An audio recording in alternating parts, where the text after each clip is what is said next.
Hello, I'm Tony from Bonner's Music in Eastbourne. We're a big digital piano retailer on the south coast where you can see over 70 different pianos on display under one roof, so you can compare all the big brands next to each other so you know that you're making the right decision when you're purchasing a piano for yourself or your family. Now I'm here today with Chris. Hi, Tony. Who is a piano teacher who actually uses Casio pianos to teach on in his teaching studio. And we're just going to discuss, or Chris is going to let us know, what features on the Casio pianos he finds are very useful from a teacher's point of view. So Chris, where should we start?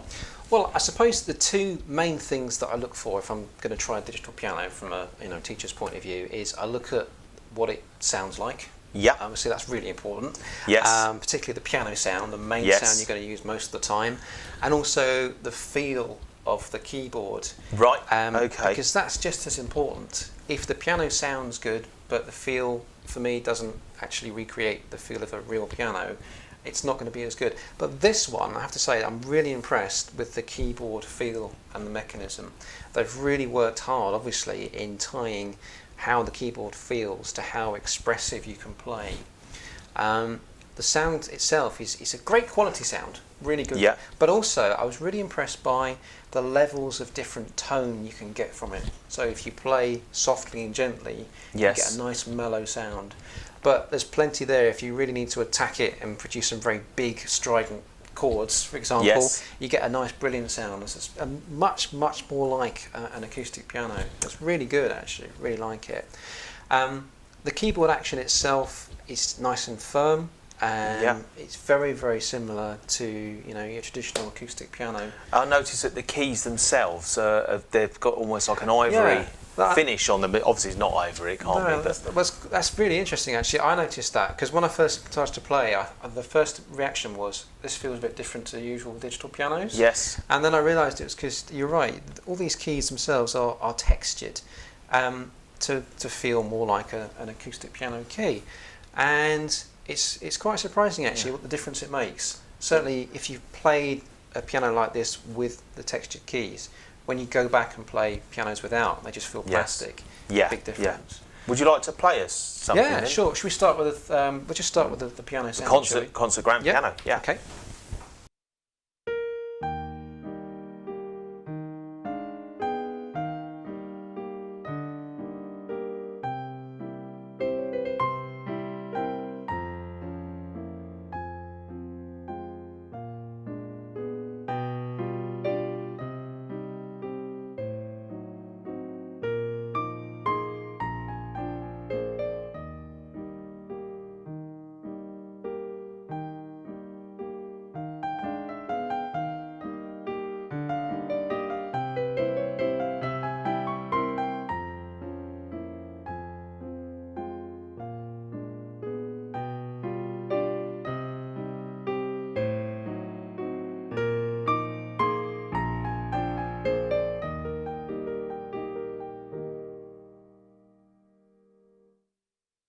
So there's a choice of different piano sounds, aren't there? Yes, that's right. We've got concert, which is the one that you get when you switch the piano on, which is the concert grand piano sound. But you've also got some variations. You've got modern, classic, mellow, and bright. Yeah. And I've been going through a few of those. I quite like the mellow sound for sort of expressive ballads and that sort of thing. Really nice. It's nice to have some different ones as well, so you can experiment with them. It's quite good. Shall I show you one? Yeah, do. Should we do? Well, let's do mellow. Okay. Yeah. Good idea.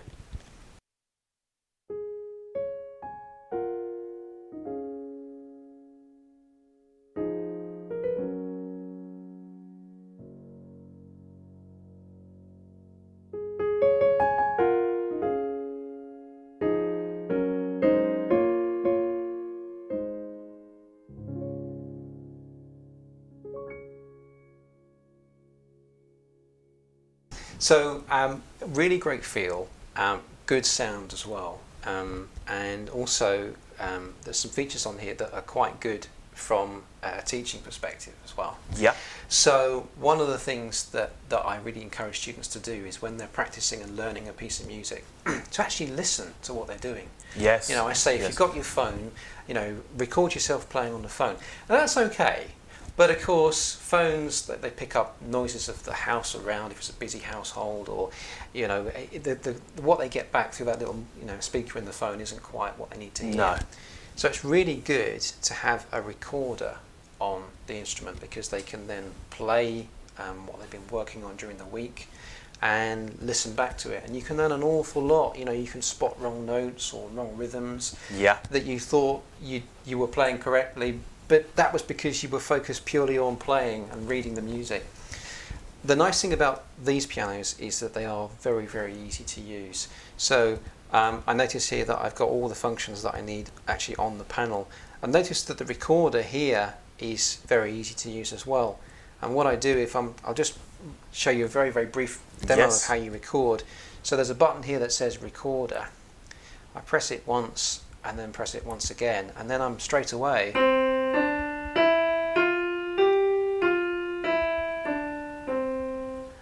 press it again to say I've stopped, and then it's straight away in there. It's instant, isn't it? Yeah.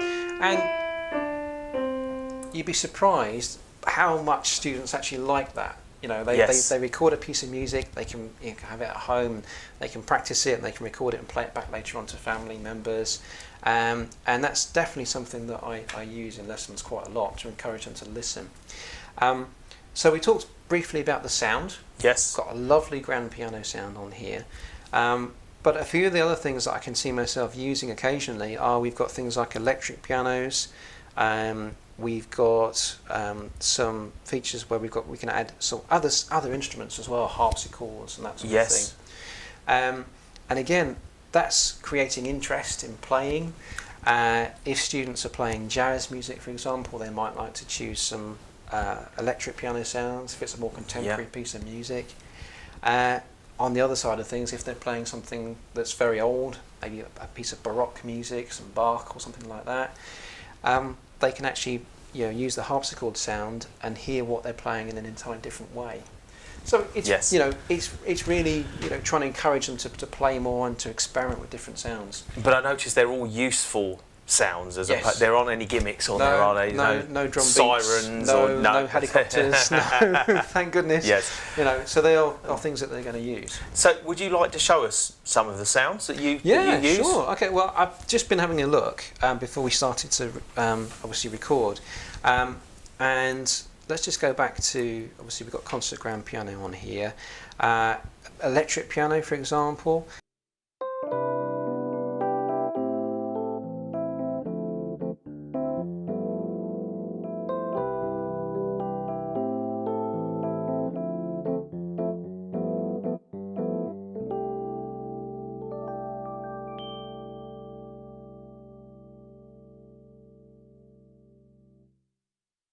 What else have we got here? We've got, I tell you what I quite like, and that's, I'm just going to choose a piano sound, and I've noticed here there's a sound that says bass, and that means I can do that sort of thing. And I can quite see for jazz students, they quite like the idea of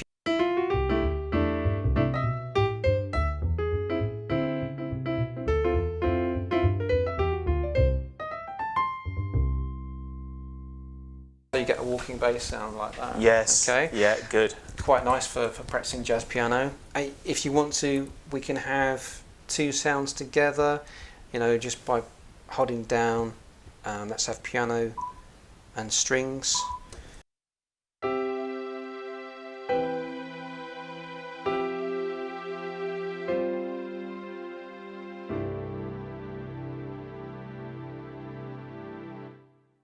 That's nice. That's and students that like to play ballads and pop music, I can see that really working really well.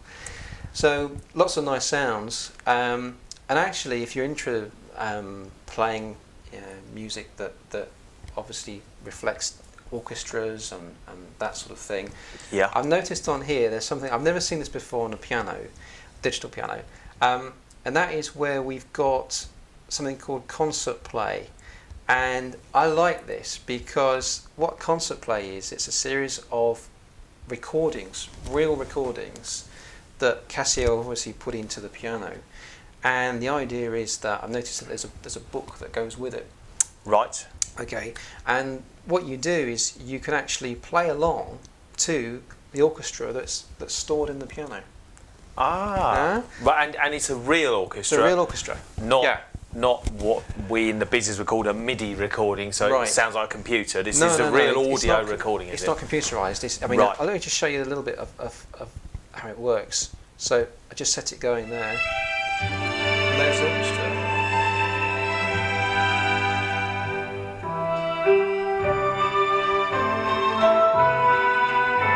So I can really see that working. I've already got my mind. I've got some students who I know can play very, very nicely, but they need to improve their reading. And I can see that working because actually if I give them the copies of the music, it encourages them to actually want to play and read more. So I think there are 9 or 10 tracks stored into here, various different orchestral pieces. I can really see that working. I'd like to try that with a few students. Yeah, that works really well. Well, it's nice to, as a music student, to feel that you're playing with other people rather than just on your own. Absolutely. It can be very lonely playing on your own, you know. Yes. So lovely feature that. So maybe you could show us. Have you got the music book for that? Yeah. Oh, maybe you could show us one of the tunes. Let's have a go. Yeah.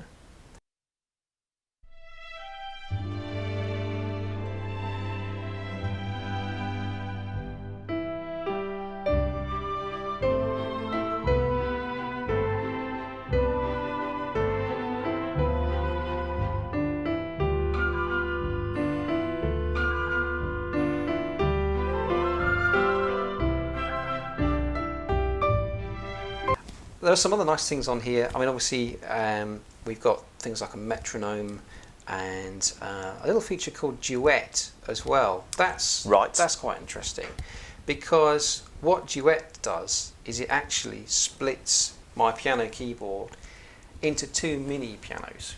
Right. Okay. So I'll just explain very briefly. So when we start to play the piano, we obviously we sort of say, okay, that's middle C. Yes. And a lot of lessons start with that note, middle C. Yes. Okay.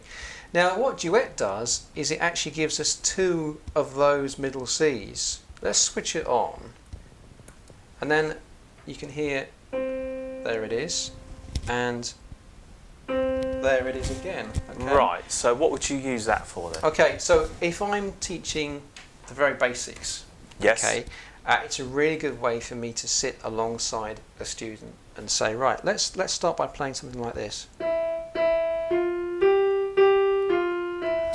And then I can be your student then, so I can come in and play the same. Yep. Whereas on a normal piano, what would happen? So if we turn that off then. Yeah, let's turn it off. Now let's do the same thing. Okay, so I'll go. Oh, that's very high pitched, isn't it? Yeah. I'll do it. Oh. So for a young child. Can be confusing. Yeah, it's going to confuse them. They're going to say, well, that doesn't sound like my teacher. That's right. That's a good feature, that, isn't it? I like that. It's nice. It works so very what's that well. called? Duet. Duet function. That is good, isn't it? Yeah, that's good. That's good. So I mean, there are just a few of the features that I've found already on it. I have to say, I really like it as an instrument that's supposed to be entry level. Actually, you know, the quality of the sound is nice. The feel for me is very, very good. I like that. And you know, I have no hesitation in saying, you know, for someone that's starting out, this is ideal. It looks good as well. I like the fact that it's a full standing frame. The speakers, I know we can't, you know, obviously demonstrate that fully via a video, but I've sat and played this for half an hour or so before we started. Yes. I'm really impressed by the speakers as well. It's a very deep sound. You know, we've got, obviously I can see the speakers left and right here. And also underneath as well. So, you know, it's a very big sound from something that's very, very compact. Well, it is compact, and although we're sitting in a sort of traditional lounge, if you like, I can imagine that would also look good in a child's bedroom or something. It's nice. It doesn't take up too much space. Absolutely. Or a modern apartment. Absolutely. And it's funny when I, you know, recommend instruments to students. One of the questions that often comes up from parents is, how big is the instrument? Yes. You know, and I sort of say, well, you know, you can't do very much with the width of it because we have to have 88 keys. But actually, I think this one, I'm right in saying, is probably one of the narrowest instruments. I think it is. I can see that working really well. Yeah. And it doesn't take up a lot of room, does it? And it's got proper pedals as well. It's like Yes, it has. a piano. So, yeah, and I noticed 3 pedals as well. That's quite Yes. interesting because, you know, normally to have 3 pedals, I mean, you know, that means that you can, again, you can attempt the most advanced piano pieces with 3 pedals. Yes. Yeah, you know, but it's good to have them. It means that obviously this will be capable of going up to grade 8, no problem. Nice to have it actually on, again, an instrument that's entry level price. Yeah. Because normally you only have 2, so that's quite good as Yeah. well. Well, I think that's a pretty good overview of what a teacher would think, or Yeah, I certainly like thinks of this instrument. So this is the PX760 model.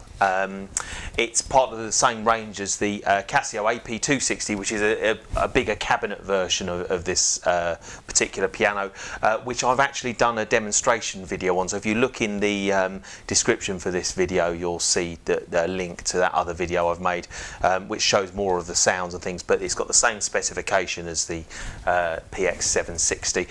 And there's also a portable version which is called the PX160, and we haven't done a video on that yet, but no doubt we will shortly.